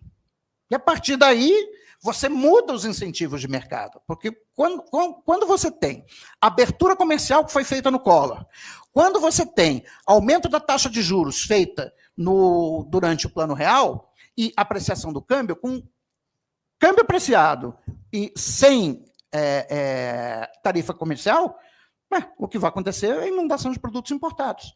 Então, os industriais não deixam de ser industriais porque eles começam a achar que é mais legal plantar soja ou ser simplesmente um comerciante. É porque as indústrias deles quebraram. E quebraram pesado. E isso começou lá no Fernando Henrique. Aí você tem um processo de esterese, de path dependence, ou seja, dada aquela escolha, aí foi se seguindo. O Lula, quando assumiu, né, ele sabia do problema. Tá? Tanto que eles tentaram fazer políticas industriais. Teve a PITS, teve várias políticas industriais durante o governo do PT. Todas elas fracassaram. Por quê? Porque não adianta fazer política industrial com uma política macro errada, que é juro alto e câmbio sobrevalorizado. São 20 anos, mais de 20 anos dessa história, já são quase 30. Né? Isso é mortal, foi mortal para a nossa indústria. Se você não mudar isso, não adianta nem tentar começar. Tá? Todas as outras políticas não vão ter o efeito planejado se você não mudar a política macro. Isso eu vi acontecer durante 20 anos. Bom, quanto à questão da relação de taxa de juros e taxa de lucro, bom, eu discordo.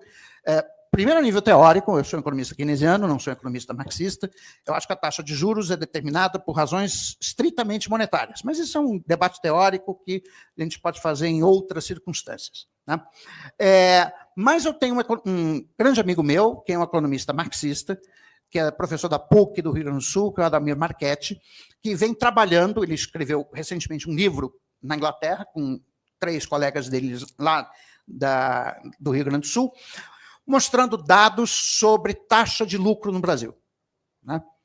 E, de fato, para regozijo dos marxistas, no Brasil também vale a lei de tendência à queda da taxa de lucro. Ou seja, a taxa de lucro no Brasil caiu.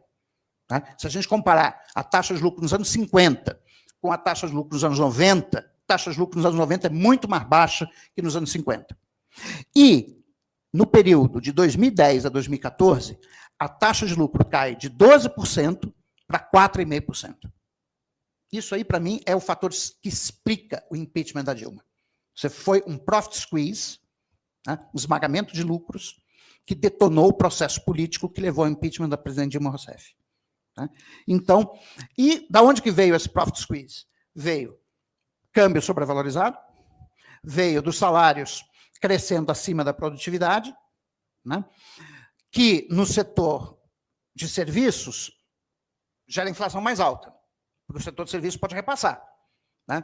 No setor industrial você não consegue, porque no setor industrial você tem a concorrência internacional e ainda fica espremido, mais espremido ainda por conta da sobrevalorização do câmbio. Aí o resultado é redução das margens de lucro, queda da taxa de lucro. Né? E isso é o que explica a grande crise de 2014 e 2016. Se a gente olhar qual foi o fator que detonou, não foram as pedaladas fiscais. Deixa eu só tomar aqui um pouquinho d'água. As pedaladas fiscais da Dilma, assim, achar que pedalada fiscal, que é simplesmente uma mutreta contábil, pode ter o efeito de causar uma contração de 8% do PIB, é similar a você achar que se você comprar um estalinho, né, e jogar um estalinho do 30º andar de um edifício, vai ter uma explosão nuclear. Tá? Simplesmente isso não faz nenhum sentido, mas se vendeu essa ideia, que foram as pedaladas da Dilma, que não sei o quê, pedala para cá, pedala para lá, sendo que eu lembro do governo Fernando Henrique fazendo pedalada. Né? Ele fez com o meu salário, inclusive, com o nosso 13º. Exato, ele fez isso. Ele pedalou bonito. Né? Então, eu acho que esse foi o que causou, né, o impeachment da Dilma. Tá? Então, sobre a relação entre taxa de lucro e taxa de juros, eu não concordo que a relação de causalidade seja de taxa de lucro para taxa de juros. Tá? Eu acho que são duas variáveis determinadas por forças que são independentes, próprias a cada uma delas, né? Agora, de fato, no Brasil, como nós temos uma taxa de juros muito elevada, isso acaba inviabilizando a acumulação de capital no sentido tradicional, que é a compra de máquinas e equipamentos. Então, é óbvio que, diante de uma taxa de juros real de 5%, 6% ao ano, um empresário que pode, no seu negócio industrial, tirar no máximo 10, 11, ele vai optar pelo 6. Isso ele está sendo individualmente racional, né? Provavelmente eu faria a mesma coisa na situação dessas pessoas. Tá? Só que o que a gente tem que fazer? O que está errado é uma taxa de juros de curto prazo de 6%. Isso não tem lugar nenhum no mundo. Só tem no Brasil. E quer dizer, pode ter... Veja, tem países que têm episódios de elevação de juros, né? Por guerra, a Rússia fez quando teve a invasão à Ucrânia, que teve, por exemplo, o movimento de saída de capitais, o Banco Central da Rússia teve que levar os juros. Tá? Depois eles resolveram impor o controle de saída de capitais e normalizaram a situação. Tá? Mas, então, episódios de elevação de juros, isso acontece. Tá? Agora, uma taxa de juros de curto prazo para o investimento livre de risco de 6% ao ano por 25 anos, só no Brasil. Isso é uma anomalia no capitalismo. O capitalismo não funciona, não tem como funcionar com uma taxa de juros real de 6%. Né? É evidente que vai dar problema. Tá? E aí, claro, para evitar que a coisa acabe de uma vez, aí você tem que fazer política compensatória. Não dá subsídio, não tira imposto sobre industrial X, porque... E aí fica as demandas. Eu vi isso quando eu participava do Conselhão, em 2009. Né? Eu vi o presidente da Confederação Nacional da Indústria pedir para o presidente Lula, lá no bojo da crise de 2008, presidente, o senhor podia dilatar um pouco mais o prazo de arrecadação de impostos? Foi isso que ele pediu. O presidente da Confederação Nacional da Indústria. A medida que ele pediu foi dilatar um pouco mais o prazo de coleta de impostos. Mas, esse modelo já está matando 80 milhões de brasileiros. Onde é que eles querem chegar? Eles querem chegar na morte dos 80 milhões de brasileiros. É isso? Olha, eu participei da equipe de transição do governo Lula. Tá? E eu li as recomendações da equipe que estava saindo para a equipe que estava entrando. Tá? Se vocês estão achando que esse pacote de maldades do Haddad é ruim, o que eles sugeriram para nós era muito pior. Por exemplo, queriam, e eu acho que iria acontecer se o Bolsonaro fosse reeleito, eles queriam acabar com a indexação dos benefícios presidenciários à inflação. O que significa que, com 4 anos de mandato, com a inflação de 5%, você ia reduzir as pensões em 20%. O que eles fizeram com a gente, como professores, eles queriam fazer com os aposentados. Agora, você imagina. E daí, botar o BPC em 70 anos, eles queriam jogar o BPC para 70 anos, queriam tirar a indexação das aposentadorias da inflação passada, queriam dar reajuste zero para o salário mínimo, né? E não avivar. Então, assim, eu estou convencido que esse projeto liberal, Faria Lima, etc., eles têm o seguinte diagnóstico na cabeça, que existe um excedente de população no Brasil de 70 milhões de pessoas. Exato. E aí, bom, não dá para fazer campo de concentração, mas vai se fazer de outro jeito. Mas aí aproveita a pandemia também. Né? Pois é, a pandemia, o que foi feito, ou melhor, o que não foi feito, né? Quer dizer, a desatenção, descaso, aquele episódio horroroso em Manaus, né? Isso já mostra um pouco a lógica. Não queria gastar. Aliás, o Paulo Guedes não queria fazer o auxílio emergencial. Quem enfiou o auxílio emergencial por goela abaixo foi o Rodrigo Maia. Eu participei dos bastidores do auxílio emergencial. E, assim, quem costurou aquele negócio, eu até hoje dou os meus parabéns ao Rodrigo Maia, apesar da gente ter divergências ideológicas, etc., mas foi o Rodrigo Maia que conseguiu o auxílio emergencial. Porque o Guedes falou para o Bolsonaro que o Bolsonaro não tem nada. tá? Mas falou para o Bolsonaro que aquele negócio ia quebrar o Brasil, que iam fazer o impeachment dele. Aí ele ficou com medo e aí não queria fazer. Tá? Mas quem era a mente por trás de não fazer o auxílio emergencial, de não parar a economia, era o Paulo Guedes. É uma brincadeira, mas o Focus PF significa como é que você desindexa a vida e a economia de 80 milhões do Focus oficial. Então, eu acho que são duas coisas diferentes. Eu acho que tem que ser reformulado o Boletim Focus, tem que mudar a condição da política monetária no Brasil, etc, etc, etc. Veja, nós estamos pagando de juros da dívida 7,5% do PIB. Esse é o tamanho da conta de juros, ok? Bom, vamos fazer uma estimativa conservadora. Vou reduzir a metade o pagamento de juros. Não estou dando calote a ninguém, tá? Então, vou reduzir a metade. Então, de 7,5% vou botar 8%, que já deve... Então, vou reduzir para 4%. Eu tenho 4% do PIB. Tá? Bom, o PIB brasileiro hoje, tá, é da ordem de 11 trilhões de reais. Então, cada 1% do PIB são 110 bilhões de reais. 4% do PIB são 440, 450 bilhões de reais. Tá? E não estou falando dos benefícios tributários que o Haddad falou que queria resolver, etc., não conseguiu, mas tem muito benefício tributário. O benefício tributário é mais 4% do PIB. Se eu reduzir a metade, então olha só, se eu reduzir a metade, o pagamento de juros, se eu reduzir a metade dos benefícios tributários, eu tenho 6% do PIB. Sonegação e dessa. Aí não sei, aí não sei. Reduzir a metade, só mais 5 para tua conta. Então, assim, tem espaço, entendeu? Tem espaço. Tem espaço. Agora, lógico que isso vai contrariar interesses, evidente que vai. Vai contrariar interesses, entendeu? Agora, o que não pode ter é o comportamento, que eu acho um comportamento muito covarde da parte do ministro da Fazenda. Quer dizer, não é para ficar... eu sei que é um governo complicado, a gente ganhou só por 1,8 pontos, que tem que fazer compromisso, tudo isso eu sei, tá? Tudo isso eu sei, não nasci ontem, tá? Mas tem coisas que, às vezes, tem que fazer que nem o Winston Churchill. Tá? O Churchill, quando fez aquele discurso, "We shall never surrender", a situação da Inglaterra, objetivamente falando, era muito ruim.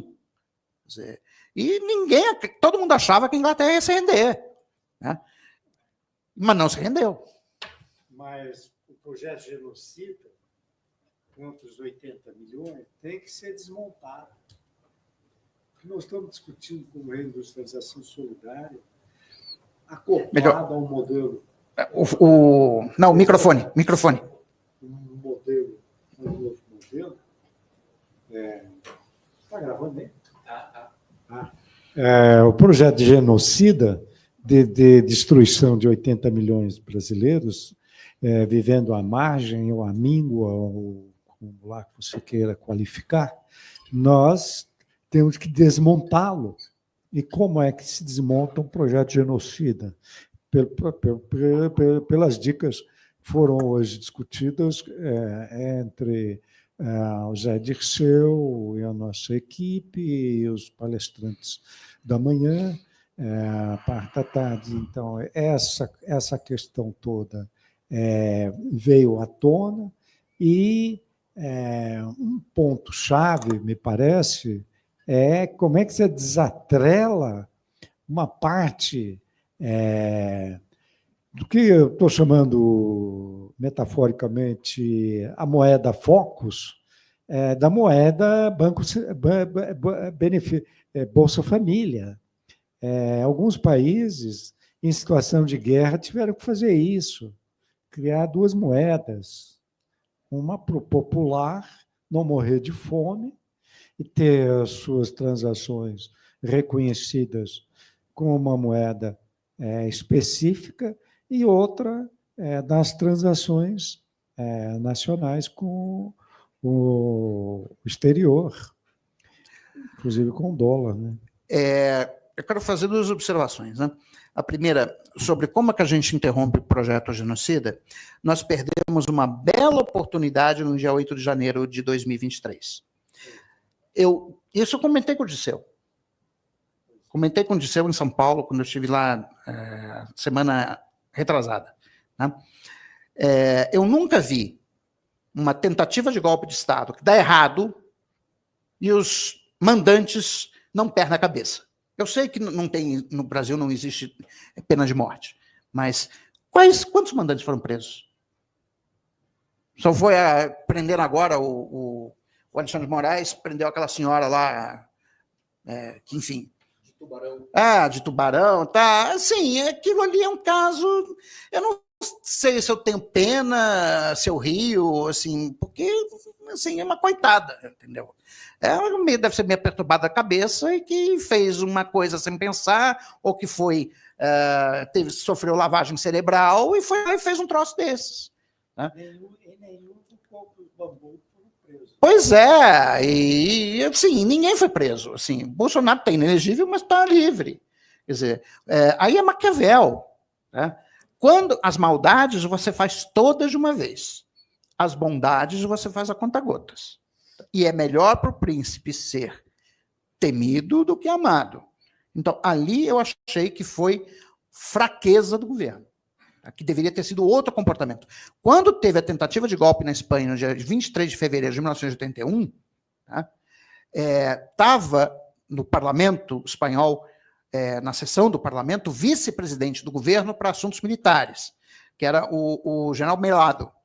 Quando o Terreiro, que era só um tenente-coronel, e o general Melado, general 4 estrelas, quando ele entra atirando no Congresso, o general Melado vai tentar tirar a arma dele, vai dar uma ordem, você me dá a arma agora. E o Terreiro fica com a arma apontada para cima, e quem vai apartar a situação é o dirigente, o secretário-geral do Partido Comunista Espanhol, o Santiago Carrillo, que fala, ele vai te matar, não faz isso. Aí, quando terminou, o rei chamou o Melado, é o seguinte, pode reformar o exército. Ele fez a reforma do exército. A partir daquela data, o exército espanhol torna-se um exército profissional. Ajudou a entrada na OTAN, ajudou isso. Tá? Mas, assim, no sentido que os militares não fazem nenhum tipo de pronunciamento sobre absolutamente nada. Tá? Eles estão simplesmente atuando no seu ofício, coisa que aqui no Brasil não aconteceu. Não, deveria ter acontecido, mas não aconteceu, e, a não ser que, enfim, tenhamos algumas punições no alto escalão militar, isso não vai acontecer. Bom, agora, com respeito à Bolsa Família, o que você precisa para o Bolsa Família é de um financiamento permanente. Para isso, o que eu acho que é importante é transformar o Bolsa Família numa política de Estado.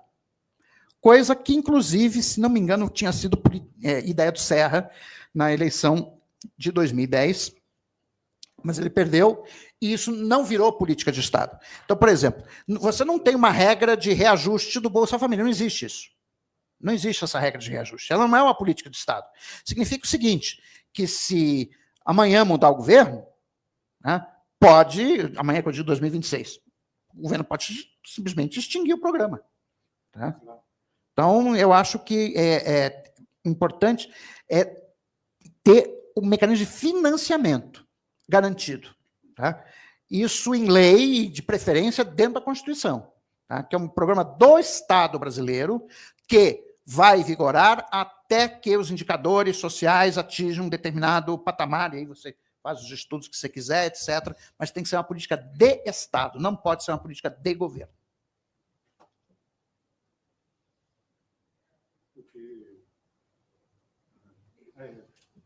Porque, a exemplo da educação e da saúde, se virar um recurso orçamentário carimbado, vai se tornar também alvo da sanha neoliberal, né? Claro. Mas aí tem que, para descarimbar, tem que passar no Congresso, né? Hoje em dia, o status do Bolsa Família, se o governo quiser acabar, ele acaba. Um dos cálculos que o Renato e o nosso grupo têm feito em relação à utilização desse recurso Bolsa Família é acelerar a transição de políticas produtivas que envolvem essas camadas organizadas, poderão ser com uma formulação de plano territorial.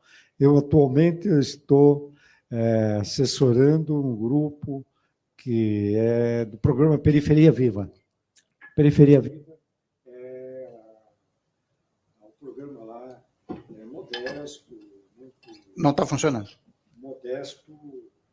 Muito modesto do Ministério das Cidades, na secretaria que é coordenada pelo PSOL, e essa Periferia Viva tem como função reunir a universidade para fazer planos de urbanismo participativo, regularização fundiária e socioeconomia.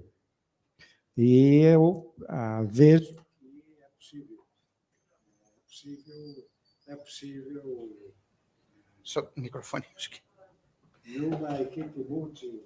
Numa equipe multidisciplinar, com arquitetos, sociólogos, economistas, assistentes sociais, criar as bases para um conjunto de ações de sobrevivência mesmo das famílias, que envolve recursos continuados. Recurso continuado. Bolsa Família, se de fato, se for um recurso continuado, pode ser continuar a ser um anteparo para não cair, para o pessoal não cair abaixo da linha da miséria. Mas o financiamento, propriamente, de empreendimentos desse tipo, comunitários, que envolvem organizações produtivas comunitárias, já tem recursos em várias outras fontes.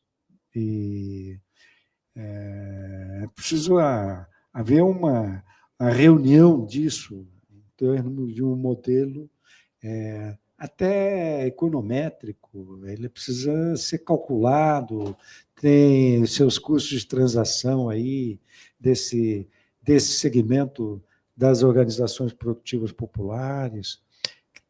Então, eu acho que falta muita pesquisa na economia, me parece. Bom, alô? Alô? Alô, bom. Bom, eu concordo, como eu disse, nada do que eu falei aqui é contrário à ideia de economia solidária, de reindustrialização solidária. Eu acho que, inclusive, as ideias são complementares, porque é o seguinte, a nova indústria, tá, ela é extremamente intensiva em capital, então ela vai gerar pouco emprego. Tá? Ela vai gerar bons empregos com altos salários, mas vai gerar pouco emprego. Tá? Lógico que os... Por que você disse que vai gerar altos salários? A experiência que a gente tem no plano internacional e no plano brasileiro é que ela não gera altos salários. Bom, altos salários com respeito à média brasileira. Não, veja. Telemarketing é menos de 2 salários. Mas aí não é indústria. Não, mas é isso que eles estão chamando. Não. Não. Não. Então, se eles estão chamando isso de indústria, então não é. Mas o que você acha que o pequeno empresário brasileiro vai conseguir fazer? Quanto ele vai pagar de salário? Quer dizer, eu acho que... Bom, mas enfim, dado o adiantado da hora, não vou polemizar, me desculpa, até sou mal educado, me desculpa. Não. Mas é uma discussão que a gente tem que ser feita. Porque quando você lê o texto da Nova Indústria Brasil, tem uma série de coisas ali que precisariam ser comprovadas. Concordo. Concordo. Concordo. Baixa categoria. Concordo em gênero, número e grau. Oi? Isso não está sendo gravado. Tá sim, estava. Não, Já... microfone, então. Não, mas assim, eu concordo com você. A impressão que eu tive do Nova Indústria Brasil, não li com detalhe, tá, mas que era, primeiro, um conjunto de coisas requentadas e que não tinha muito embasamento em si. Mas vou te dar um exemplo, assim, bem